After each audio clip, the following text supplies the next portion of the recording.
A mother stepping out of her shop in Wales. A rock musician gone without a trace. A student, a child, and a voice for justice, all missing across continents from Europe to Asia to America. These are the 5 most disturbing disappearances that shocked the world. Story 1. Ylenia Maria Carrisi was born on November 29, 1970, in Rome, Italy, into one of Europe's most famous entertainment families, eldest daughter of Italian pop icons Albano Carrisi and Romina Powers. They were beloved across Italy for their music and on-screen chemistry, performing as a duo. Ylenia grew up in the spotlight, intelligent and multilingual, fluent in English, Italian, and French. She even appeared with her parents in the film Champagne in Paradiso. Despite her privileged upbringing, she was described as independent, curious, and restless, someone who wanted to carve out her own identity beyond fame.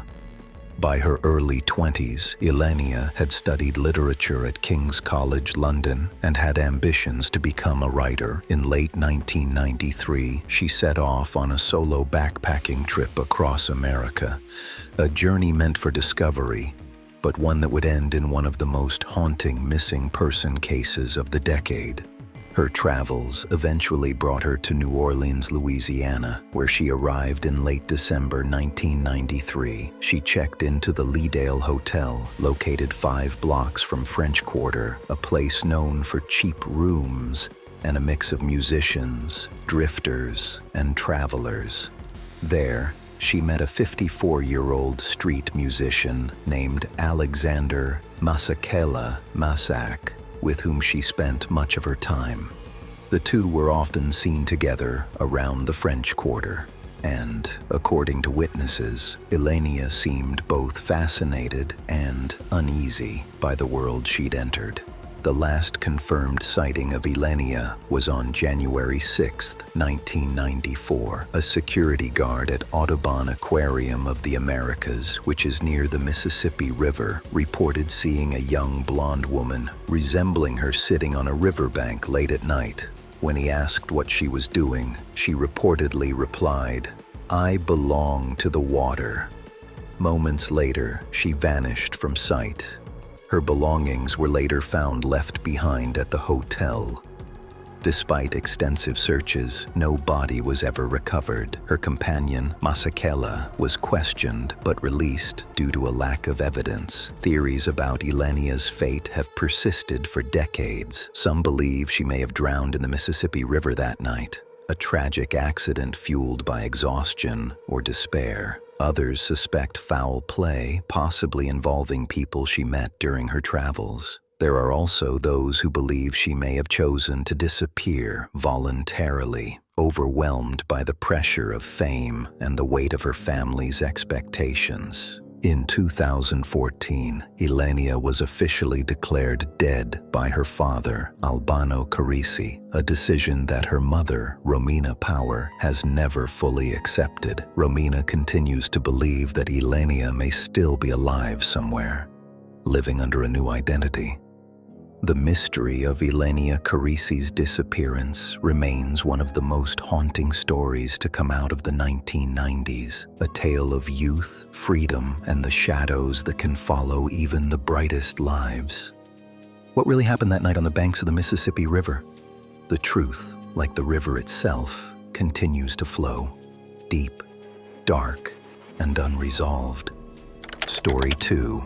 Trevaline Evans was born on September 6, 1937, and lived a quiet, content life in the picturesque market town of Llangollen, North Wales. At 52 years old, she was married to Richey Edwards, a builder, and together they lived in a lovely home on the outskirts of town. Trevaline was known as warm, polite, and dependable, someone who loved art and antiques, which led her to open her own small shop, Attic Antiques, on Church Street. She had a close circle of friends and was regarded as someone who would never simply vanish without telling anyone.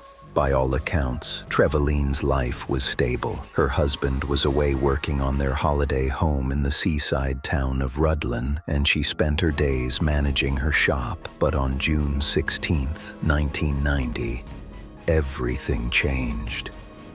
That Saturday began as an ordinary day. Trevaline arrived at her shop at 9:30 in the morning, greeted a few regular customers, and chatted with neighbors as usual. Around 12:40 p.m., she placed a handwritten sign on her door.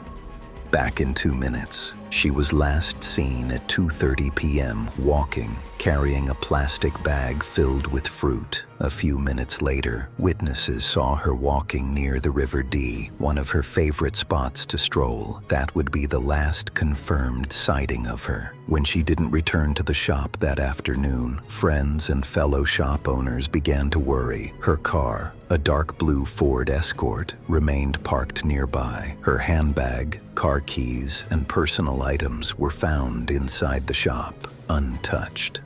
Police were soon called, but by then, Trevaline had vanished without a trace. In the following days, search teams combed the nearby hills, rivers, and forests. Helicopters scoured the landscape, but there was no sign of Trevaline, alive or dead. Several theories have been proposed over the years, each one deepening the mystery. Some believe Trevaline left on her own, perhaps overwhelmed or seeking a new life. However, this theory seems unlikely. She left behind her car, money, and personal belongings, and was reportedly looking forward to seeing her husband the next day. There was no sign of distress or reason to run away. Others think she may have been abducted or met with foul play shortly after leaving the shop. 2 men were reportedly seen near her shop that day, acting suspiciously, but police were never able to identify them. Decades later, the case was reopened, and a man was arrested in 2001. But no charges were ever filed, and the case went cold again. Some locals think Trevaline might have met someone she knew, perhaps to discuss something private, and that meeting turned tragic. But with no witnesses and no body, it remains pure speculation. Trevaline Evans's disappearance remains one of the most baffling, unsolved mysteries in Wales. A woman steps out for just 2 minutes and never returns. Did she plan to vanish? Did someone lure her away? Or did she stumble into danger in the most ordinary of moments? More than 30 years later, that small note, back in 2 minutes, still sits at the center of one of Britain's most haunting mysteries. Story 3. Richard James. Richey Edwards was born on December 22, 1967, in Blackwood, Wales. He grew up in a close-knit household and later attended Swansea University, where he earned a degree in political history. Intelligent, well-read, and deeply creative, Richey was known for his thoughtful nature and love of literature. After university, he joined his close friends, James Dean Bradfield, Nicky Wire, and Sean Moore, to form the Manic Street Preachers, a band that quickly became one of the most distinctive voices in British rock during the early 1990s. Richey wasn't the lead singer, but he was the band's lyricist and creative backbone, shaping their image and writing many of their most powerful lyrics. Fans admired him for his insight, intensity, and passion.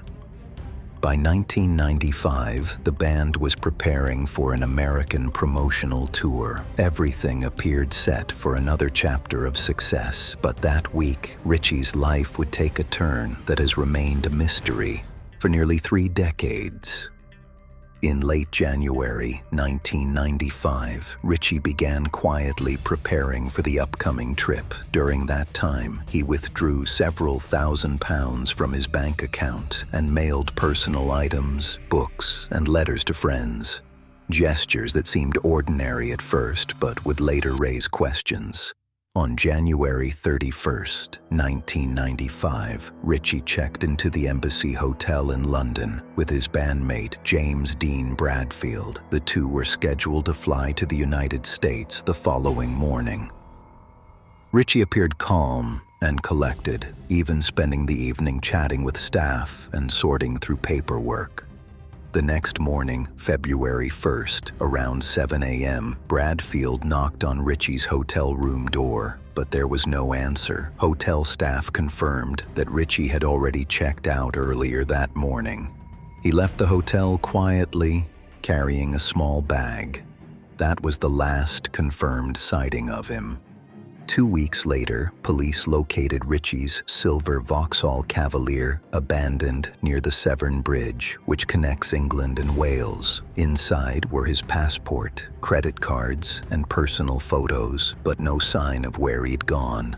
The car was locked and showed no evidence of struggle or theft. Extensive searches followed by air, water, and land along the surrounding countryside and riverbanks. Posters went up across the UK. Fans and volunteers joined the search, and the story spread worldwide. Yet, despite the massive effort, no trace of Richey Edwards was ever found. Some believe Richey chose to start a new life away from fame and constant public attention. The money withdrawn, the personal items he gave away, and his deep interest in literature exploring themes of identity and reinvention all suggest he may have wanted to disappear deliberately.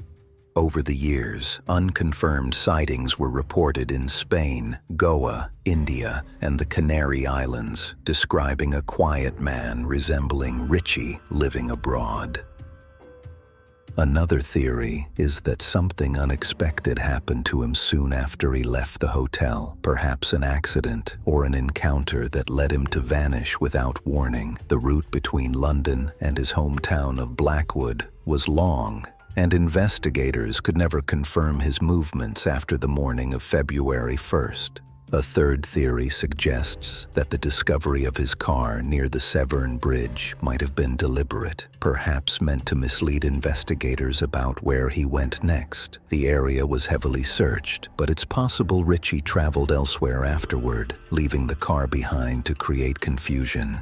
In 2008, after 13 years of uncertainty, Richey Edwards was officially declared presumed deceased, though his family continues to treat the case as unresolved. Even now, decades later, fans and investigators remain fascinated by the clues he left behind. Letters, cash withdrawals, and the car parked on the border between two countries. Each detail feels intentional, yet none lead to answers.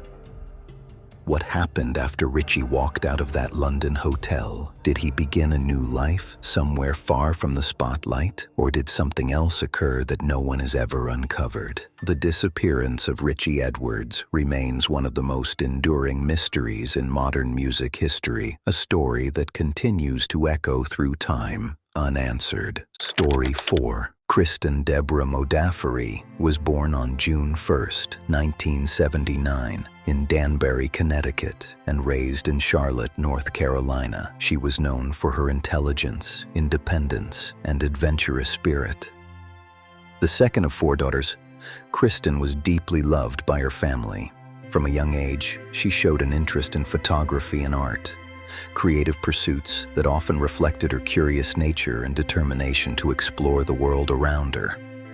In 1997, at just 18 years old, Kristen had completed her first year at North Carolina State University, where she was an honors student majoring in industrial design. For the summer, she wanted a change of scenery, a new challenge, so she decided to spend her break in San Francisco, one of her favorite cities. Her parents supported her decision, proud of her independence and drive. Kristen found a room in a house shared with other young tenants in the inner Sunset District near Golden Gate Park. She enrolled in a photography course at UC Berkeley Extension, which she already paid $925 in tuition, and took 2 part-time jobs, one at a local coffee house and another at a retail store, to support herself. Everything seemed to be going well, but just a few weeks after arriving in California, Kristen would mysteriously vanish.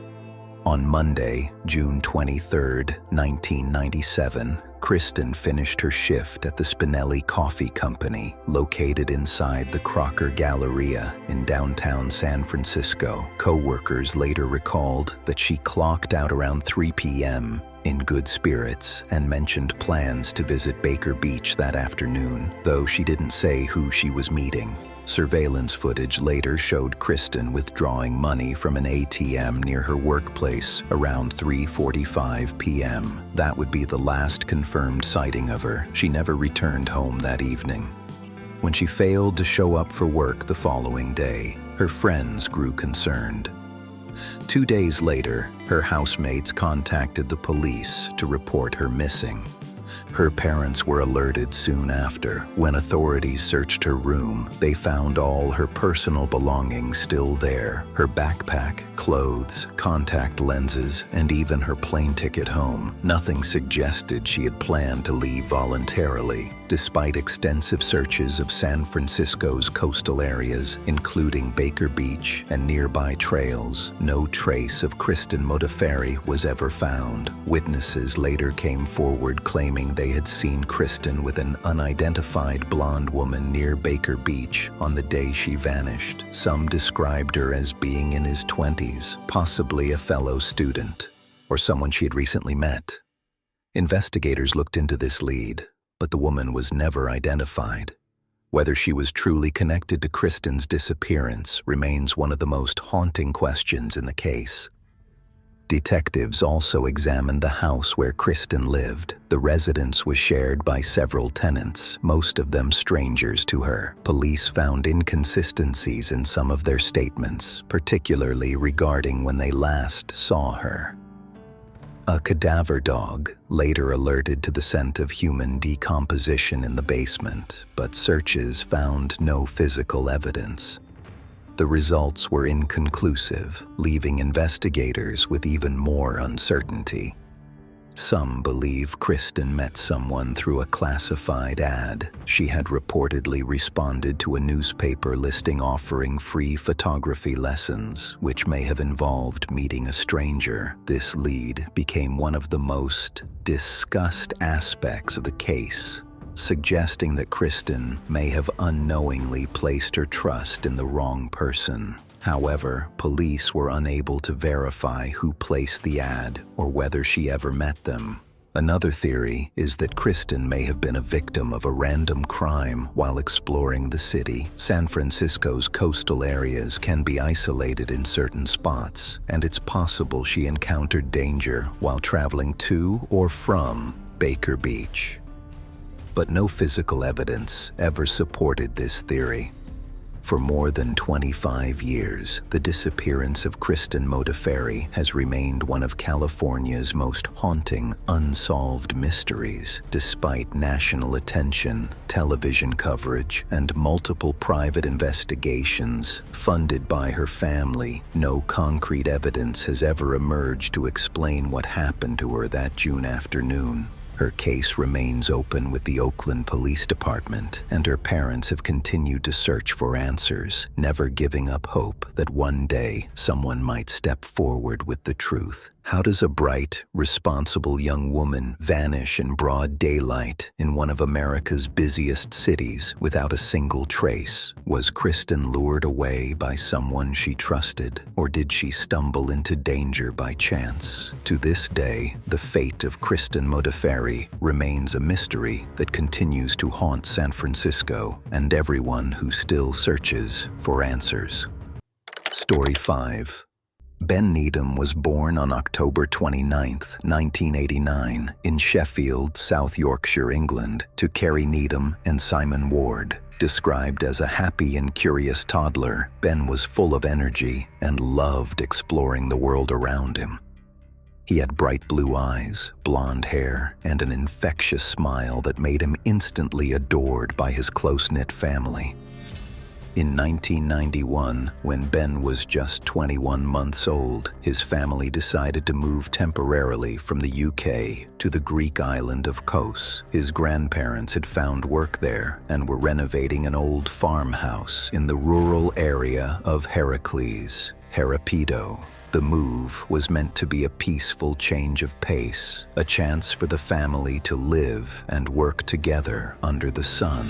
But what began as a family adventure would soon turn into one of Britain's most heartbreaking missing person cases. On July 24, 1991, Ben was spending the day with his mother, Carrie, who decided to visit her parents at the farmhouse. Sometime after midday, Carrie left to go to work at a nearby hotel, leaving Ben in the care of his grandparents, Christine and Eddie Needham. That afternoon, as the family worked outside, Ben was seen playing happily near the farmhouse. At around 2:30 p.m., his grandmother went inside the house for a few minutes. When she returned, Ben was gone. At first, everyone assumed he had wandered off nearby, perhaps chasing after a ball or exploring the yard. But as minutes turned into hours, panic set in. The family searched the property, nearby fields and dirt roads, but there was no trace of him. Local police were soon called, and what began as a small search quickly grew into a massive operation involving Greek authorities, volunteers, and eventually British investigators. Despite extensive ground and aerial searches across Kos, no sign of Ben was ever found. It was as if the little boy had simply vanished into thin air. Over the following years, the Needham family launched public appeals, returned to Greece multiple times, and worked tirelessly to keep Ben's story alive. His face appeared on missing child posters, television specials, and in newspapers across Europe. One of the earliest and most persistent theories is that Ben was abducted. Locals recalled seeing unfamiliar vehicles in the area that day, including a yellow construction truck. Some witnesses claimed they saw a child resembling Ben in nearby towns in the weeks that followed. British investigators later suggested that someone may have taken Ben intentionally or accidentally and raised him elsewhere in Greece or beyond. Several potential sightings surfaced over the years, but none could ever be confirmed. DNA tests conducted on men claiming to be Ben all came back negative. Decades later, in 2012, a major breakthrough in the investigation shifted focus. After new leads, British police returned to Kos and conducted extensive digs around the old farmhouse. During the excavation, they discovered items believed to have belonged to Ben, including a toy car and a part of a sandal. Detectives developed a new theory that Ben may have been accidentally killed in a construction accident. A man operating a JCB excavator near the farmhouse that day could have accidentally run over the toddler, unaware of what had happened. Evidence suggested soil from that area had been moved shortly after Ben disappeared. Tragically, this scenario would explain why no trace of Ben was ever found. However, no conclusive proof has ever been recovered, no remains, no direct evidence, leaving the theory open but deeply painful for the family. Another long-standing rumor suggested that Ben may have been taken and raised by another family, possibly even sold or adopted illegally. Though unverified, this idea fueled years of hope that Ben might still be alive somewhere, unaware of his true identity. For more than 3 decades, the disappearance of Ben Needham has haunted both the UK and Greece. His family has never stopped searching, clinging to the hope that one day they might learn the truth. Ben would be in his mid-30s today. Over the years, age-progressed images have been released, showing what he might look like as an adult, but no confirmed sightings have ever surfaced. How could a toddler vanish in broad daylight, just steps from his grandparents, on a quiet island in Greece? Was Ben taken by someone who saw an opportunity? Did a tragic accident happen that no one ever came forward to admit?